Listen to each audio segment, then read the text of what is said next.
The wheels on their marriage bus nearly came off. How did they manage to survive? Find out straight ahead. There's a lot of self-control moments, but when you figure it out, when you get the pathway, I'm telling you, 35 years I've been in marriage and family ministry, nothing has impacted my walk with Christ or my marriage more than this.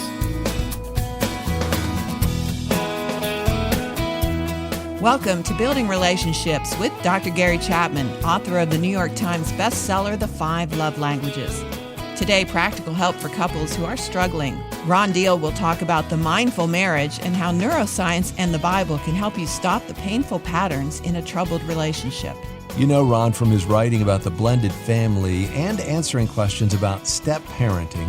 On today's Summer Best Of broadcast, we're going to dive into this resource that will help couples build a stronger connection. You can find that book by Ron and his wife Nan at buildingrelationships.us. And Gary, it strikes me that this two-prong approach of understanding yourself and how you respond to your spouse goes right along with the love language concept. Well, I think it does. I think there are parallels there, certainly. This book, however, is a really great, in-depth study. I think any couple working through this book, it'd be like sitting down with a counselor and working through some stuff. So I'm excited about our discussion today. Well, let's welcome back the Director of Family Life Blended and President of Smart Step Families, Ron Deal. He's the most widely read and viewed author on blended families in the country. He and his wife Nan were married in 1986, and they've written this new book together, The Mindful Marriage, Create Your Best Relationship Through Understanding and Managing Yourself. You can find out more at buildingrelationships.us. Well, Ron, welcome back to Building Relationships. It's good to be with you again, Gary. You're a good friend, and always enjoy talking with you. Well, I feel the same way. Enjoyed writing a book with you earlier. We can mention that later, perhaps, but this book I'm really, really excited about. Well, Ron, I think there are many of our listeners who have never heard the story of your and Nan's struggle in your marriage, in which you really got to the place where you felt like things were falling apart. I've told my story many times, of course, with Carolyn, but tell us about that and the road that you've been on since then. You know, through the years, we have told many people privately that story, and on occasion, when it made sense, it's entered into my public teaching. But we just really felt like it was time to go all out. Not that we were hiding it all along, but that we just didn't really know how to verbalize the story. And candidly, we were still working on us in a way that we wanted to get further in our journey before we could really share it. And so 4 years ago, we went to our therapist, Dr. Terry Hargrave, who in this book, we tell everybody how he has been developing a strategy and approach to working with couples for many years, and it's used around the world at this point, but mostly the academic community is the only people who know about it. And we went to him and said, you know, you changed our life, and we're absolutely in love with everything that you've done. We've been teaching it and counseling and using it for years and years at this point, and we just want to share it with the world. Can we partner with you and your wife Sharon, and can the four of us write this book and make it accessible for the average person? And that's what the Mindful Marriage has become. It is our testimony, Nan and I's testimony of our mess and how the Hargraves changed all that with their principles that they are now teaching and has been taught academically for years. And we're just trying to make it accessible to everybody because we know how powerful it really is. Yeah. Well, you know, I think when we share our own journey, it does help people because they realize, oh, they're not perfect. Oh, they've been there. That's exactly right, Gary. And people are attracted to that. Absolutely. And I'm encouraged that you've chosen to do that. You know, it turns out that your counselor, Dr. Terry Hargrave, has innovated a model of therapy that you've talked about that is beginning to gain recognition. Tell us about restoration therapy, which is the term that's used, and how does it relate to this book, Mindful Marriages? Well, first of all, let me just say it is deeply Christian. Restoration therapy has its roots in the New Testament language of old self and new self. We've all heard a good sermon about how we should take off our old self and put on our new. That's the language Paul uses over and over and over again. And if you're like me, you go, yeah, that's right. I need to go do that. And then you go home and you have another bad moment where you just do the same thing again. And you're like, how do I take it off and put it on? And that's the core of what restoration therapy really does. But it also integrates the best of what we know from neuroscience and how the brain body works. Over the last 20 years, we've learned so much. That's integrated. What we know about what we call attachment, that is the emotional, psychological connection that we all have in important relationships, how that gets fleshed out in a marriage context specifically. So neuroscience, attachment, self-regulation, big term. We can unpack that a little bit, but the biblical word for that is self-control. That's not a new idea, but it turns out learning how to do it just takes a huge discipline. And then there's this issue of pride and humility and how pride works against our relationships and humility works for it. All of those concepts are rolled up into this, what's called restoration therapy, the mindful marriage. At the end of the day, mindfulness is a word a lot of people kind of go, well, what's that? That sounds a little new agey. No. It's not. The Bible's replete with using the term in the form of what Romans 12, be transformed by the renewing of your mind. Like that's what we're helping people to actually do, not just know what they should do, but actually take off that old self and put on the new and start doing it. That's what this approach is really, really great at. Ron, in the book, you use the term usness. Usness. Mm-hmm. What is that, and how does emotional dysregulation affect it? Well, yeah, your usness is that thing that you created on the day you got married. It's a living, breathing organism that exists as a result of marital commitment, love, and trustworthiness to one another.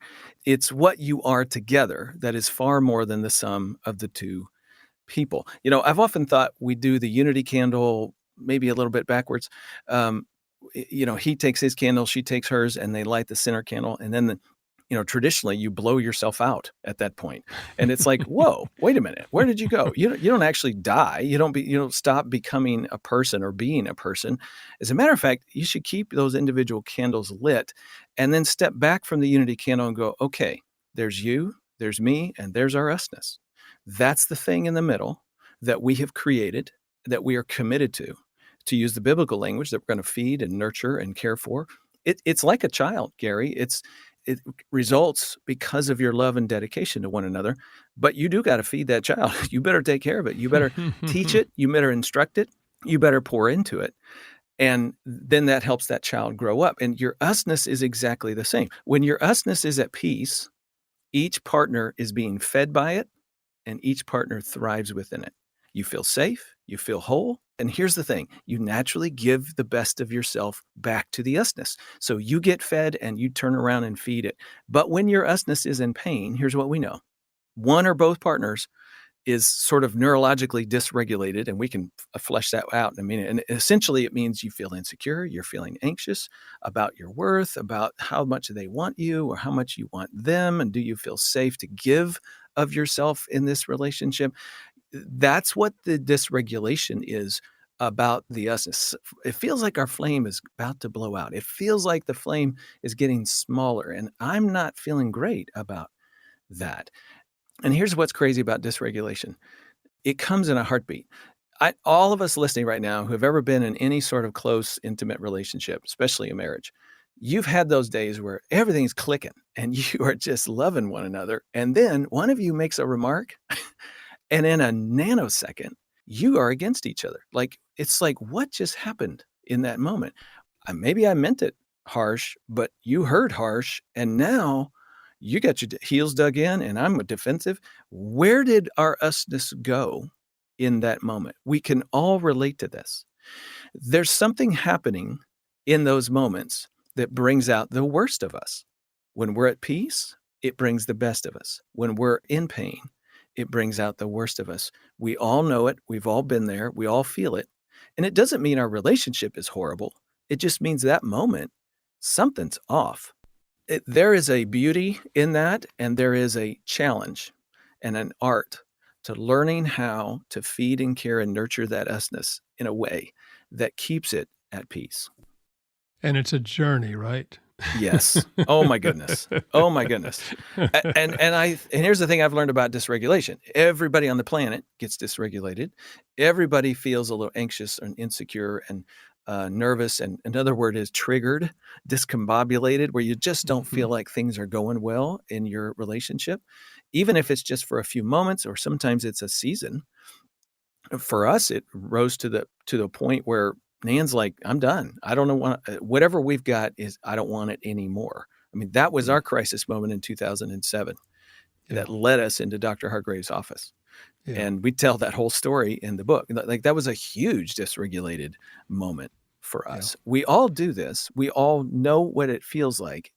And the question is, why then, when that happens, I become my worst self.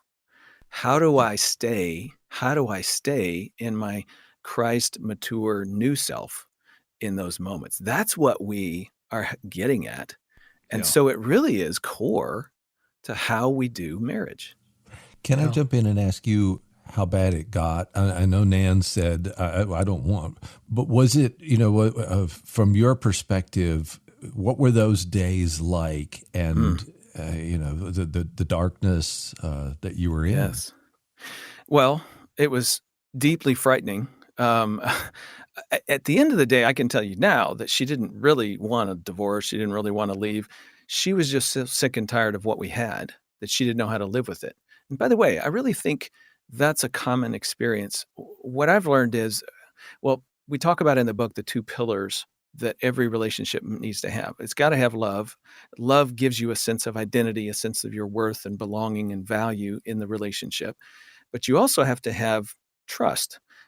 And trust gives you safety. It gives you a sense that I'm safe within your arms, within this relationship.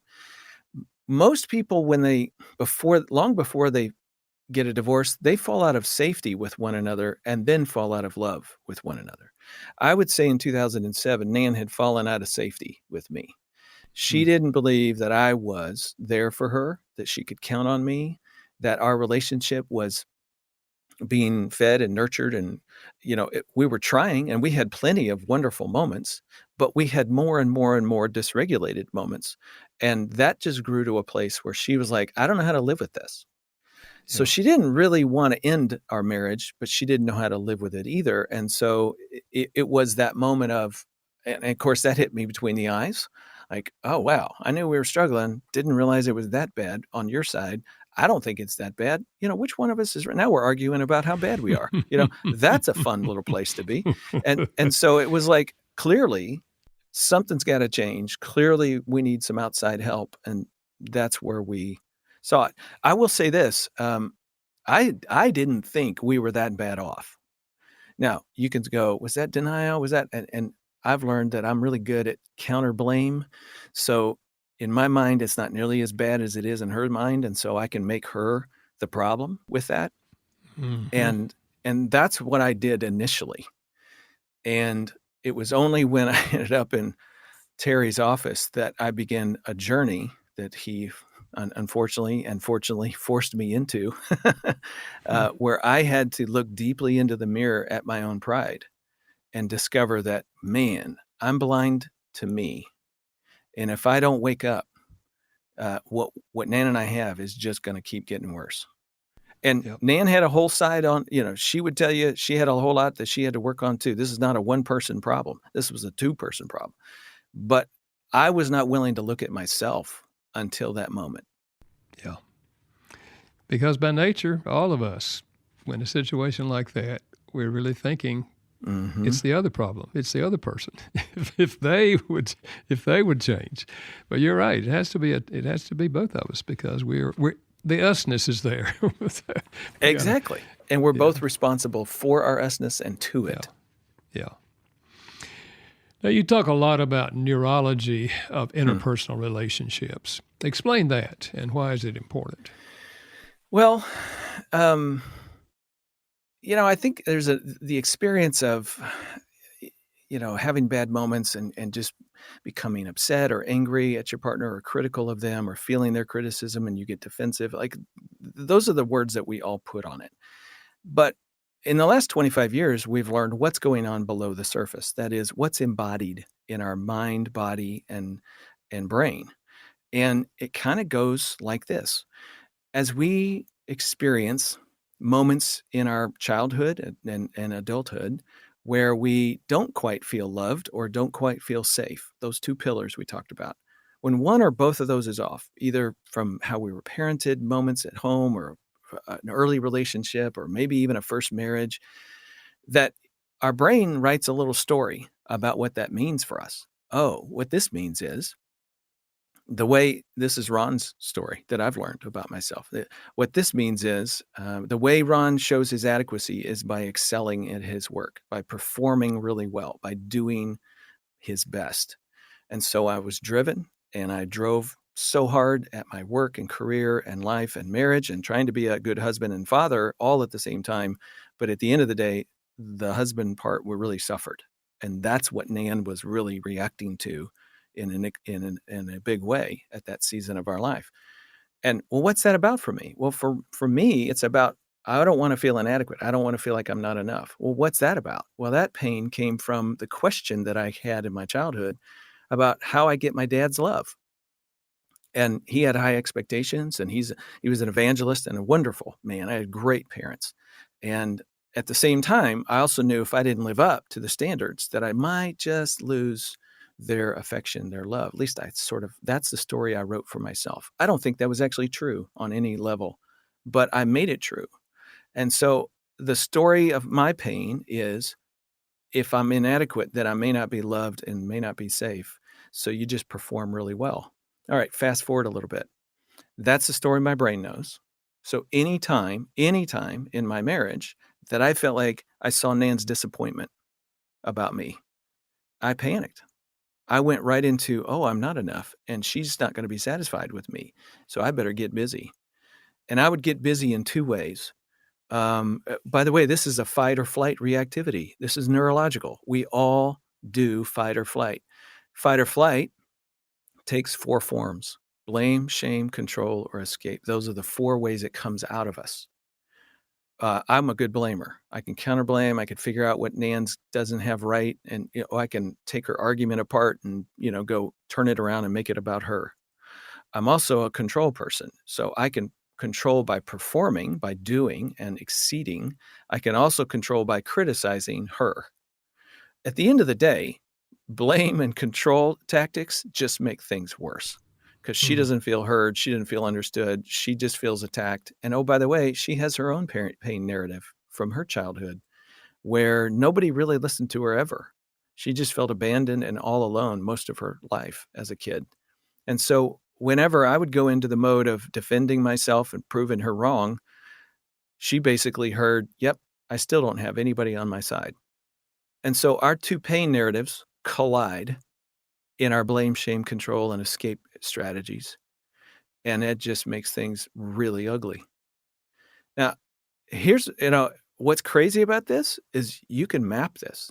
I mean, once you understand this, and we take people in the mindful marriage through some exercises where you will map your pain cycle and you'll map their pain cycle and you'll see how these two things collide. It is amazing when you put it on paper and you go, oh my goodness, when we are great, we are fabulous. We are not like anything what we're seeing on this paper, but in our bad moments, this is exactly who we are. And you now know what your old self is. And it's just as plain as day. Now you have the challenge of saying, how do I take that off and put on self-control and become what God has designed me to be? And we lead people through that process of discovering how you move toward peace. But the neurological component here is important because at the end of the day, here's what it is. Your brain wants to do what it knows to do. And you have to overcome that by renewing your mind. Now, notice what I just said. Romans 12 does not say, be transformed by the renewing of your brain. It says to renew your mind. Your mind tells your brain and your body what it should do. not what it knows to do, not what it's got a neurological rut that it loves to run down this rut towards blame and control. But this time, Ron, we need to move towards compassion and kindness and softness and gentleness and take off the blame and control. That's my mind telling my brain how to act. And that's when we get transformed. Like all of a sudden, that old neurological self is slowly being pushed away. My sinful nature is being pushed away. I mean, that's what is transformative. And we're just amazed at how far this has brought us, not just in our marriage, but at the end of the day, this is helping me walk with Christ. Yeah. I think many of our listeners, and maybe most people, really don't think about the neurological aspect, and what you're calling the pain narrative. Mm-hmm. We just know how we're responding, but we don't know, the part that the brain is playing in all of that. So I think that alone is very, very helpful to people. And I'll just add this, Gary. It is a fascinating endeavor. The point is, this is a part of me, and it is my job to manage me. Once I identify that neurological component, if you will, to my old self, then it's still my job in humility before God to start managing that.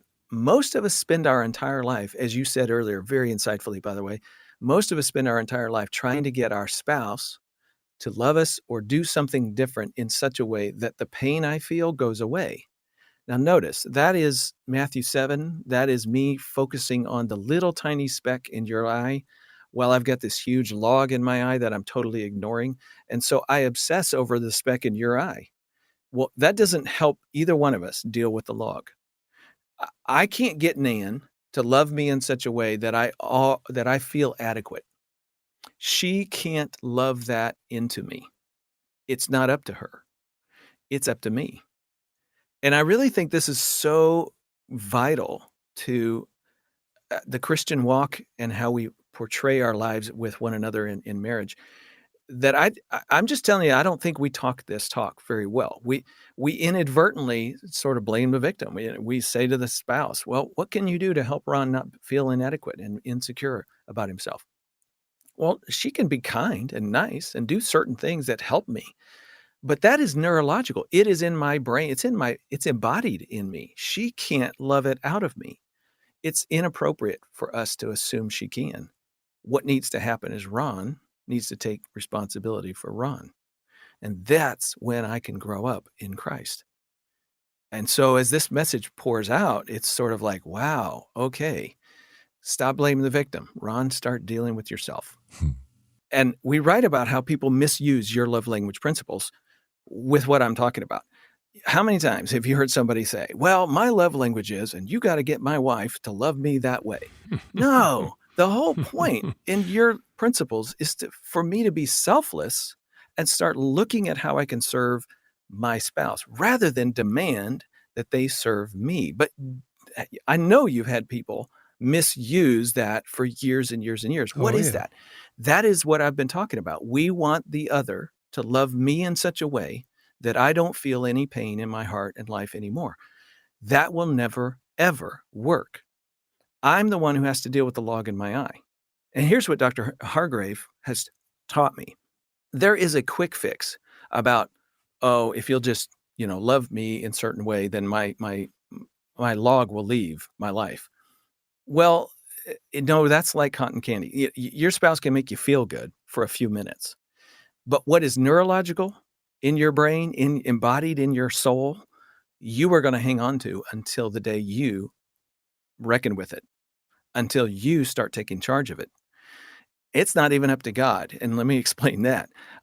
We all know better than we act. Why is that? Because we understand God's will for our life, but that doesn't mean we actually do it. Discipleship is about me aligning my will with God's will. That's when I get transformed. That's when God's really in charge of my life. That's when I make him king, is when I align my will with his. And that means I have to deal with what my body, brain, soul wants to do. So until I take charge of that, I'm just going to walk around with a log in my eye, blaming everybody else for all the stuff they do wrong that makes me what I am. And that is a losing game for any marriage.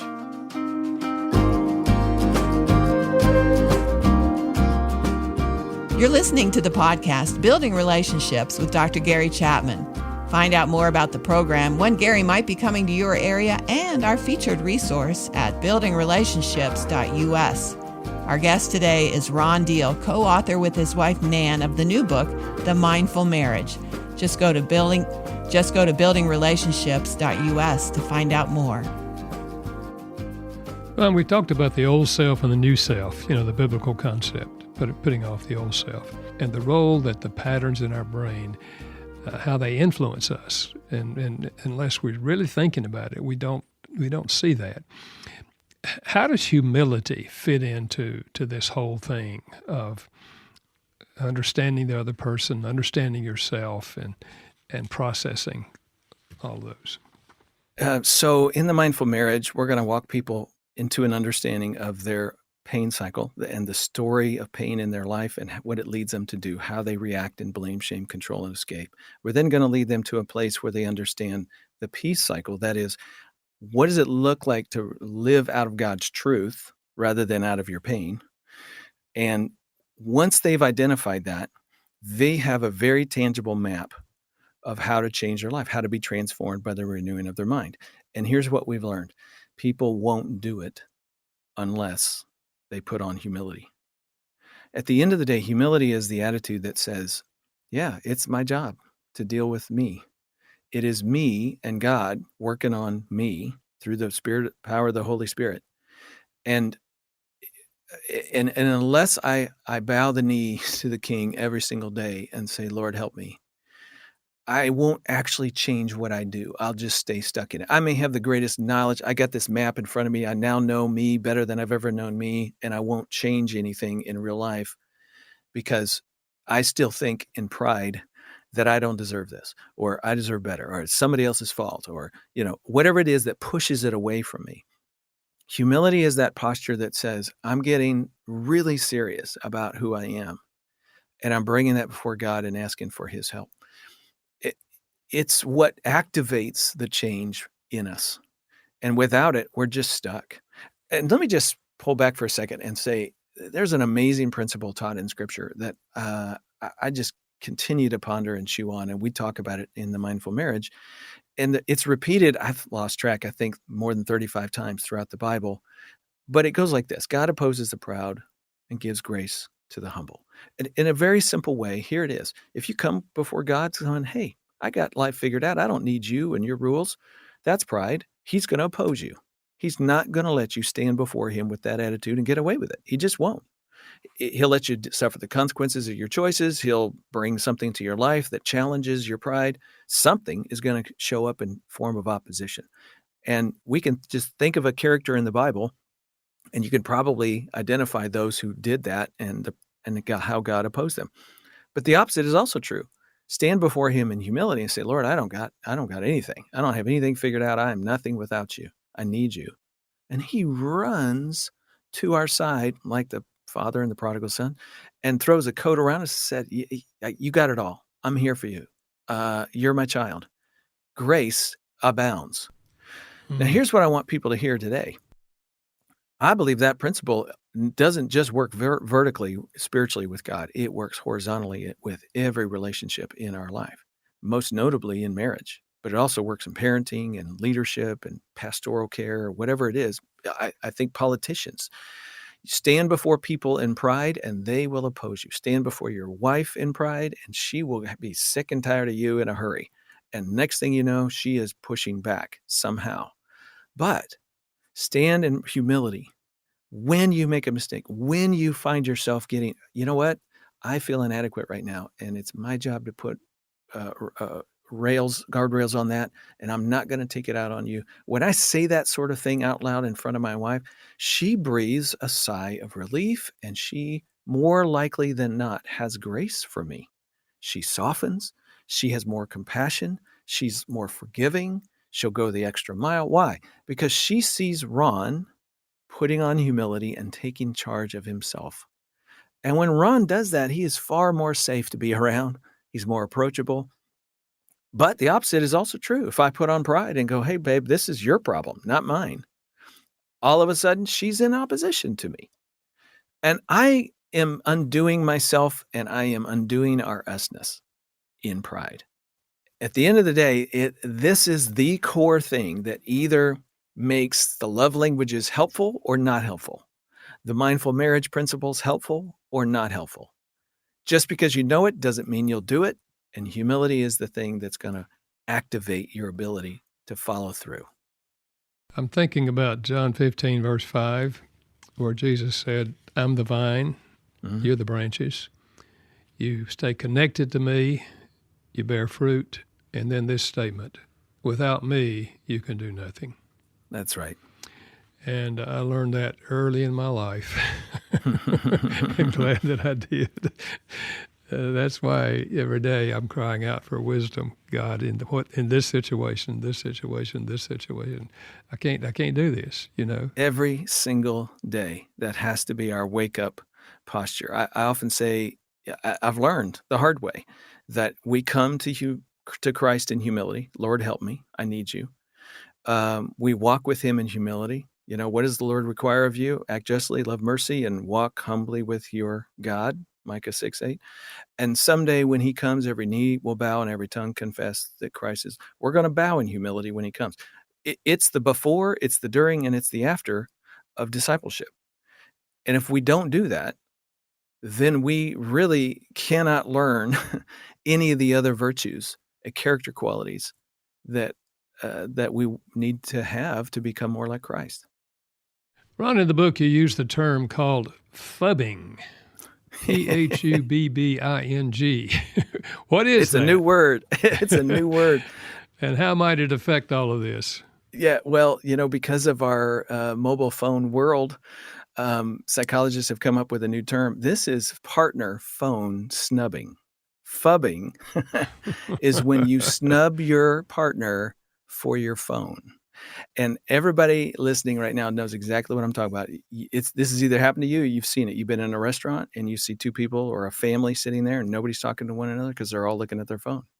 Or you've been in bed at night and you're about to turn to your spouse and have a conversation, but they're looking at Facebook and you're like, well, I guess they're interested in that, not so interested in me. And there you go. Phubbing is a micro affair. And what it says to the partner on the receiving end of that is, you're not as important as this thing is. And you feel their disaffection, and it will dysregulate in a micro moment because you're like, wait a minute, do I have you or do I not have you? Am I important? Am I not important? That's a form of dysregulation. And the next thing you know, you're probably going into blame, shame, control, or escape. Escape looks like, well, fine, I'll just look in my phone, or I'll watch TV, or I'll go in the other room, or I'm not talking to you either. That's the withdrawal thing. The shame factor, we haven't talked about shame yet. We've talked about blame and control a little bit. Shame is, there must be something wrong with me, that I'm uninteresting or not attractive, or why would that draw your attention and I don't? And so it's this downgrading yourself talk. That's what shame does. So again, everybody's a little different in how they respond in that moment, but you feel the lack of usness. And it's growing to be a real problem. There's already research. We haven't been doing the phone thing very long in our society, but there's already research, Gary, that tells us that these little moments of disaffection can add up to a greater sense of insecurity within relationships. And by the way, this is affecting parenting too. The parenting version of this, they call technoference. That's where it's interfering with the process of parenting your children. You ask your child, would you please go clean your dishes and put them in the dishwasher? And you turn to your phone and you stare into that. And 20 minutes later, you sort of pop out and you go, oh, your dishes are still there. Did you not finish it? And you've lost track of your child. You're not doing the behavioral management of your child because you got lost in your phone. And therefore you're more angry. You go find your child. You're a little harsh because you were the one who got interfered with and didn't follow through. We're already seeing how this affects mothers and their nursing infant. Instead of staring into the eyes of the infant while the baby nurses, a mother is staring at her phone, looking away from the child. They're already seeing the brain chemistry changes in infants because of technoference, phubbing. My message to people today is, in terms of your usness, this is not helpful. We've got to put on self-control. We've got to put on the discipline of saying, not now. Let's have a conversation about when we're going to look at our phones and when we're not, and when it's okay and when they need to be off and no responses, and turn off the ring and the ding, because that's just going to interfere with our usness. Like, that's a discipline we have to bring, or the phone will get the better of us. I can hear a lot of our listeners thinking, maybe saying out loud, this may. Yes. This Please call my sense. husband. Call my husband and tell him. But no, I think you're exactly right. And I'm glad to hear that there's research being done in that area to demonstrate it, because we see it all the time and feel it, We do. Ron, is there a way to know what my dysregulation or my style of reacting or interacting with my spouse is? Yes, absolutely. The book, The Mindful Marriage, is going to walk you through a process. It's a little bit of a workbook. There's some working exercises in it, and it's very revealing. And I guarantee you're going to learn a lot about yourself. So that's one way. Just get the book and start in. But if you want to just do a quick assessment, we've pulled the assessment out and we've put it online. People can go to worthypub.com/assessment. That's worthypub, as in Worthy Publishers, who's doing our book, .com/assessment. And you're going to be able to figure out your reactive coping style. Every person on the planet does this. And we've talked about blame, shame, control, and escape. You're going to sort of discover which you're prone to. And I'll just tell you, some people just do one for the most part. Some people are all four. Nan would tell you she's all four and that she does them all really, really well.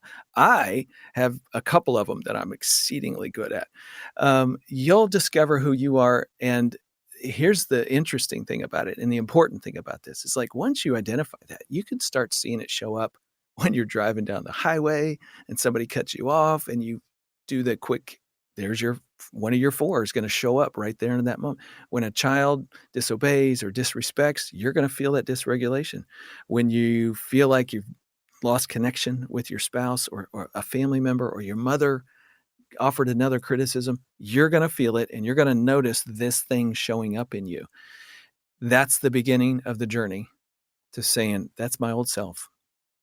Lord, how do I find my new self and put it on in this moment and take charge of this pain? Because that's where the discipline comes in and where we get transformed. And so the work starts just by doing that little assessment. Well, one of the most powerful aspects, I think, of the book is how you're so vulnerable, you and Nan, and dealing with your own pain cycles. We talked about this a little to begin with, but why are you so honest? Yeah.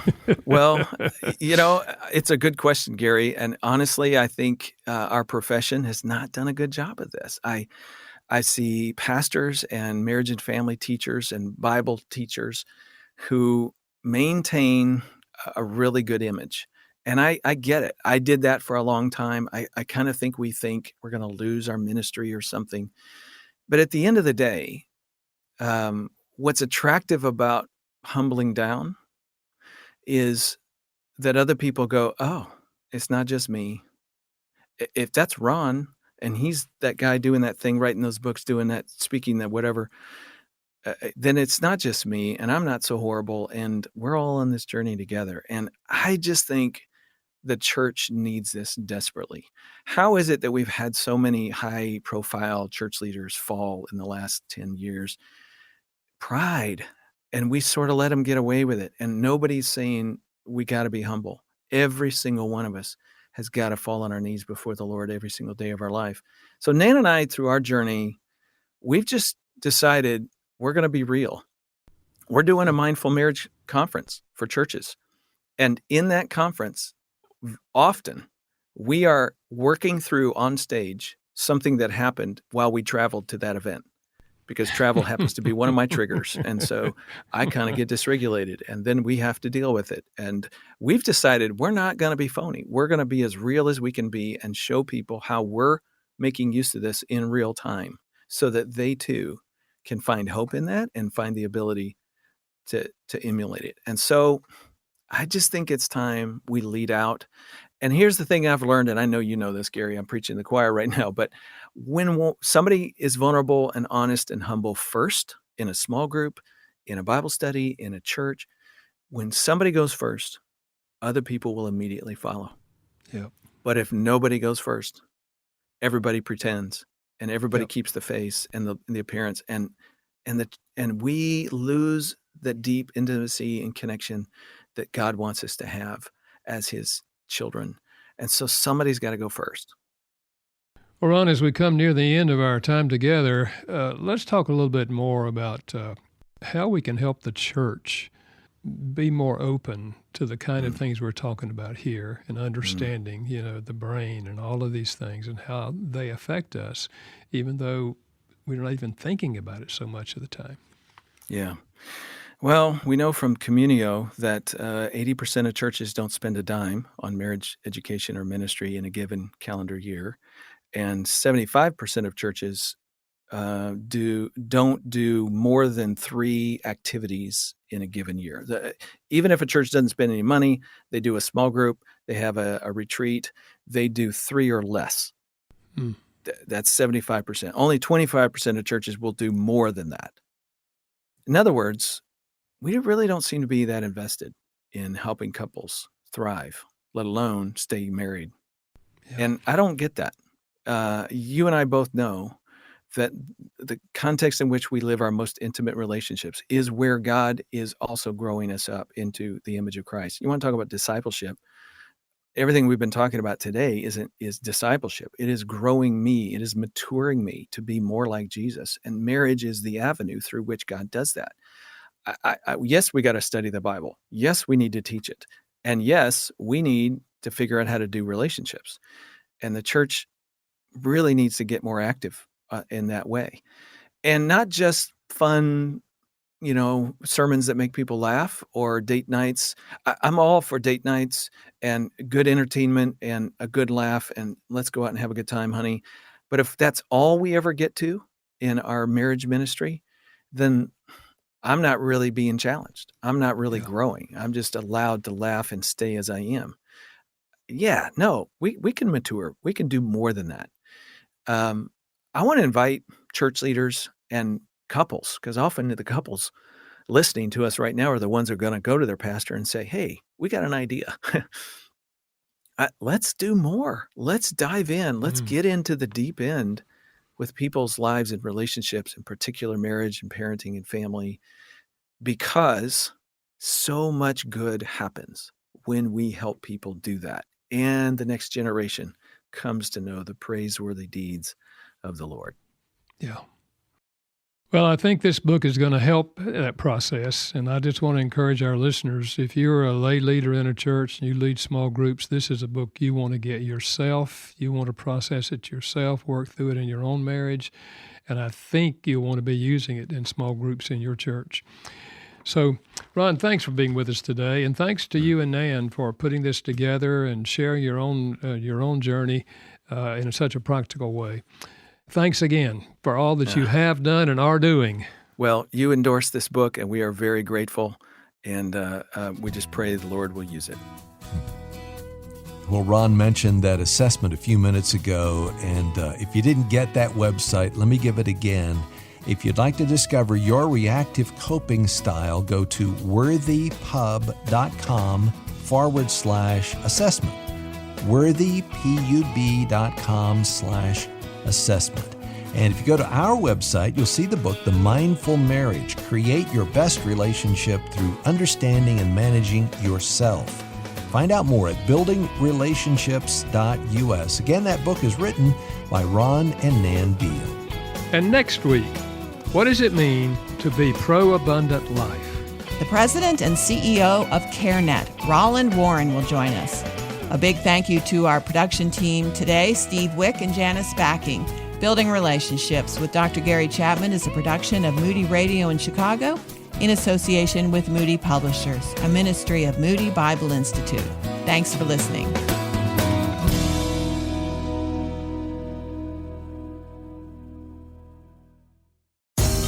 Let me help you sort through tough questions that lead to ultimate answers. I'm Michael Rydelnik, and each weekend on Open Line, I offer biblical, honest, and down-to-earth insights and encouragement to help you understand God's truth and apply it to daily life. Join the Bible study on Open Line with me, Dr. Michael Rydelnik, every Saturday. Tune into the conversation by subscribing to the Open Line podcast today.